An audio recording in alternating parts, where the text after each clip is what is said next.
They thought I was just a guest. A sidelined wife with no power. Until the wedding planner called me. Your husband canceled your invitation, but asked to keep your $40,000 deposit. I didn't scream. I didn't cry. I simply said, "Cancel the entire wedding." She stammered, "Ma'am, you're not the bride." I smiled. No. But I own the venue, the catering company, and the hotel chain they booked for guests. That's when the game truly began. My name is Zara Khan. I'm 32 years old. And this story isn't just about betrayal. It's about power. The call came on a Tuesday morning. I was at my desk, sipping coffee, when my phone lit up. "Mrs. Khan? This is Daniela, the wedding planner." Her voice was calm at first. Then it shifted. "I'm calling to confirm. Your husband canceled your invitation."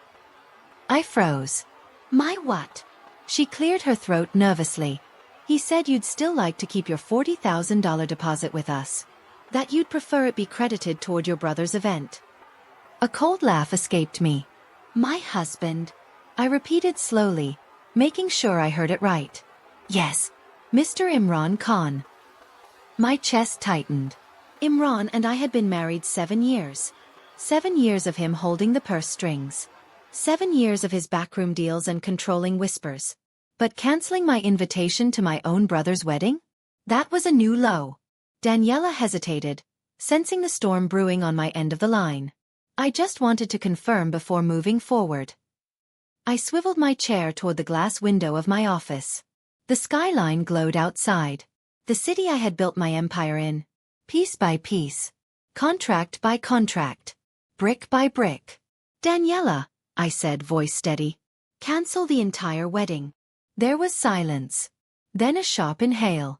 "Ma'am, forgive me. But, you're not the bride." A smile tugged at my lips. "No," I said softly. "I'm not. But I own the venue. I own the catering company. And I own the hotel chain where all their guests are booked." Her gasp was audible. The sound of someone realizing they'd been walking through a minefield blindfolded. "Mrs. Khan, I didn't know." "Of course you didn't," I replied. "Imran never tells anyone who I really am." That was his favorite trick. He paraded me as the quiet wife. The one who nodded, smiled, and stayed in the shadows. But the truth? The contracts, the deeds, the businesses. They were mine. Signed in my name. Secured before I ever met him. Imran had cancelled my invitation. But he had no idea whose game he was playing. I tapped my desk lightly, each word measured. "Call my brother. Tell him his wedding is cancelled. Tell him to ask Imran why." Daniela stuttered. Do you really want me to do that?" "Yes," I said, standing now. My reflection stared back at me in the glass. A woman my husband never truly saw. Strong. Calculated. Unshakable. "And Daniela?" "Yes, ma'am." "Consider this your warning. Stay on the right side of this, or you'll regret ever dialing my number." The call ended. And just like that, the war had begun. Because if Imran thought he could erase me from my own family's story, he was about to learn exactly what it meant to cross a woman who owned everything. The first call after Daniela wasn't from my brother. It was from my mother. "Zara!" she shouted, her voice shrill through the phone. "What have you done? The hotel just called saying the wedding is cancelled. Guests are panicking. Your brother is furious." I leaned back in my chair. "Oh.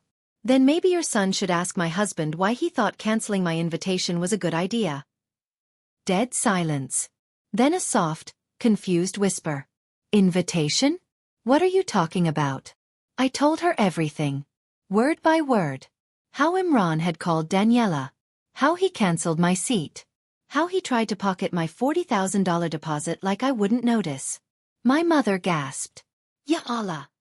He wouldn't dare." "Oh, but he did," I cut in.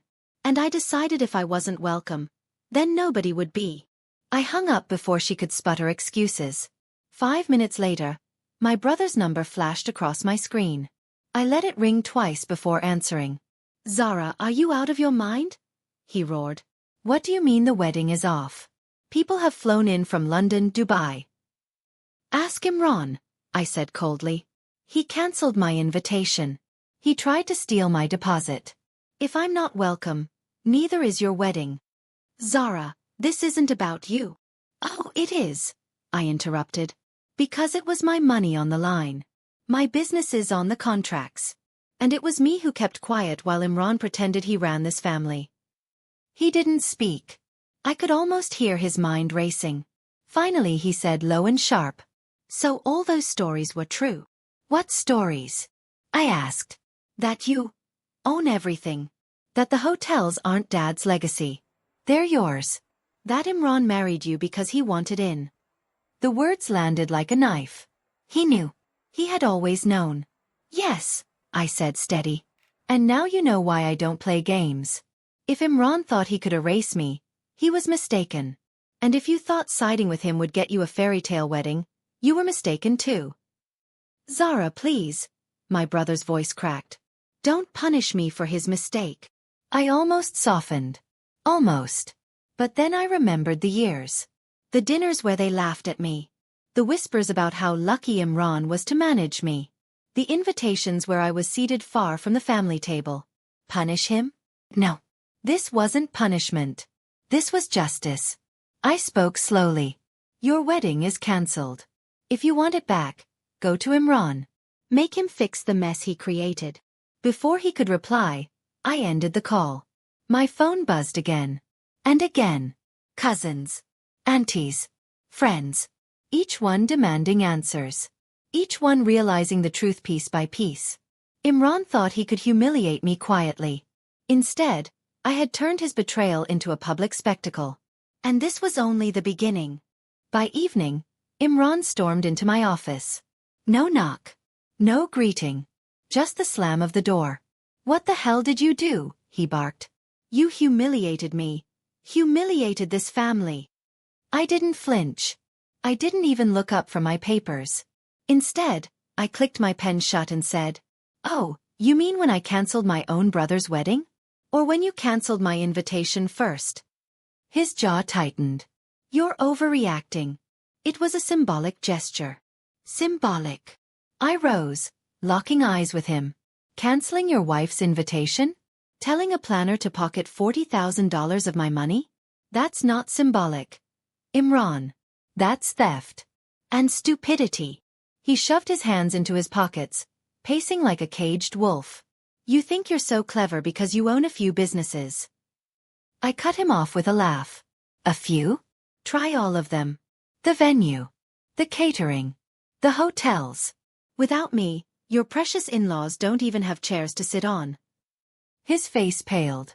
That was the moment he realized the board he was playing on wasn't his. You wouldn't dare ruin your brother's wedding, he said finally. Think of the shame. The headlines. The whispers in the community. Shame. I stepped closer. No. Imran. The only shame here is that you thought you could erase me. You turned my family against me. And now, they're seeing the truth. His voice dropped, almost a growl. You'll regret this. I leaned in, whispering so close he could feel it. No. You will. The silence stretched. Only the hum of the city outside filled the room. For once, he had no comeback. Finally he spat. Fine. Play your games. But when this backfires, don't say I didn't warn you. He stormed out, the door rattling on its hinges. I sat back down, calm as ever. Because I already knew. The backfire wouldn't be mine. It would be his. And the first spark had already been lit. The next morning, my phone buzzed non-stop. Family group chats exploding. Accusations flying. Zara, how could you? You're selfish. You ruined everything. I read each message with a calm smile. Because I knew exactly who was behind it. Imran. He was rallying the family. Whispering poison into their ears. Painting me as the villain. By noon, my brother called again. His voice was hoarse, like he hadn't slept. Zara, the guests are furious. Mom is in tears. Imran says you did this out of jealousy. I almost laughed. Jealousy? Of what? A wedding paid for with my deposit? In my hotel? Catered by my company? He went quiet. The truth was sinking in. Zara, he pleaded softly. Please. Don't do this. Don't make us the laughingstock of the city. Then tell Imran to fix it, I said sharply. He made the mess. He can clean it up. Later that evening, I received a private message from my cousin Aisha. It was a screenshot. Imran had been texting relatives behind my back. She's nothing without me, he wrote. She's using her money to control us. Don't let her win. My blood boiled. But then, I noticed something. The group wasn't responding the way he expected. Some cousins were already defending me. She owns the hotels? One had typed. No wonder she doesn't care about his games. Wait. She's the reason the family business even survived last year? Piece by piece, the narrative shifted. They were finally seeing what I had hidden for so long. By midnight, my mother called again. Her voice was quieter this time. Zara, is it true? You own all this. Yes, I said simply.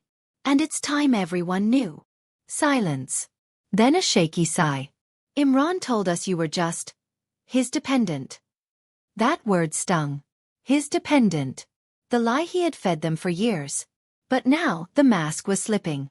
And once the truth started spilling, there was no stopping it. Imran had lit a fire. But it wasn't consuming me. It was burning him alive. Imran's desperation showed within 24 hours.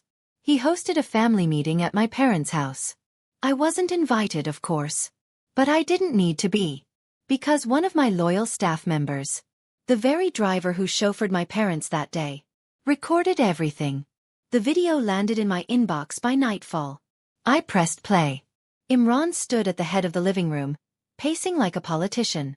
She's out of control, he told them. She wants to destroy this family. To humiliate us in front of the entire community. My brother nodded weakly. My mother wept quietly in the corner. And then, Imran delivered his dagger. She only has money because she tricked her father's lawyers. She doesn't deserve any of it. I paused the video. Closed my eyes. Breathed deep. That was his angle? Calling me a fraud? Dismissing years of contracts, negotiations, empire building? When I hit play again, I noticed something else. Not everyone believed him. Some relatives looked doubtful. Others whispered, but she saved the hotels during the recession. Imran was losing ground. And I was about to shove him off the cliff. The next morning, I summoned Daniela, the planner. We met at the venue. The ballroom still decorated for a wedding that would never happen. Release the statement, I told her. What statement? She asked, nervous. I handed her a printed page. An official cancellation notice. Signed by me. Stating clearly that the event was terminated due to contractual fraud by the groom's representative. She gasped. Ma'am, this will go public. Exactly. By evening, the notice was everywhere. Emails. Newsletters. Even social media. Vendors pulled out. Guests demanded refunds. And the whispers Imran feared most became headlines. The Khan wedding cancelled amid scandal. Insider. Wife pulls the plug after shocking betrayal. The city was buzzing. Everyone asking the same question. Who really held the power? And for the first time in years, the answer wasn't Imran. Imran barged into my penthouse 2 nights later. His eyes were bloodshot. His suit wrinkled. He looked less like the powerful man he pretended to be, and more like a gambler who had lost everything. You ruined me, he shouted, slamming his fist against the marble counter. My reputation, my business deals, gone. I set down my glass of water. Composed. Correction, I said softly.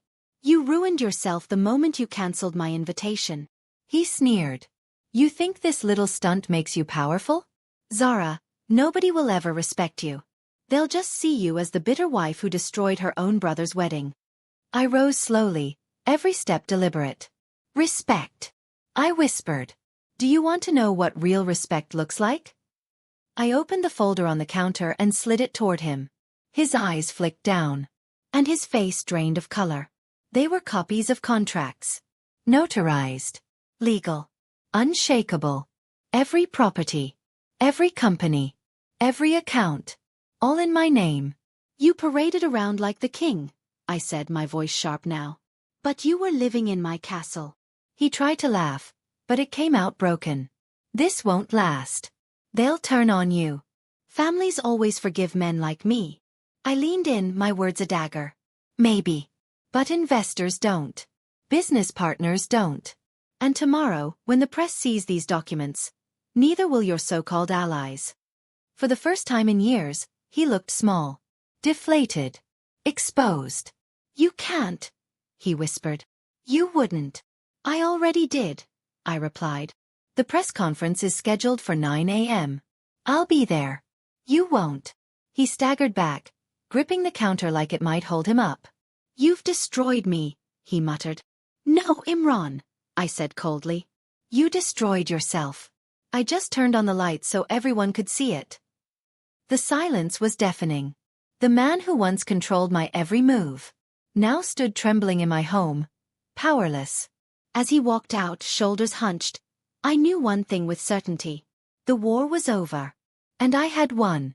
The morning of the press conference, the ballroom was packed. Reporters, photographers, curious guests who had flown in for a wedding, now witnessing a scandal.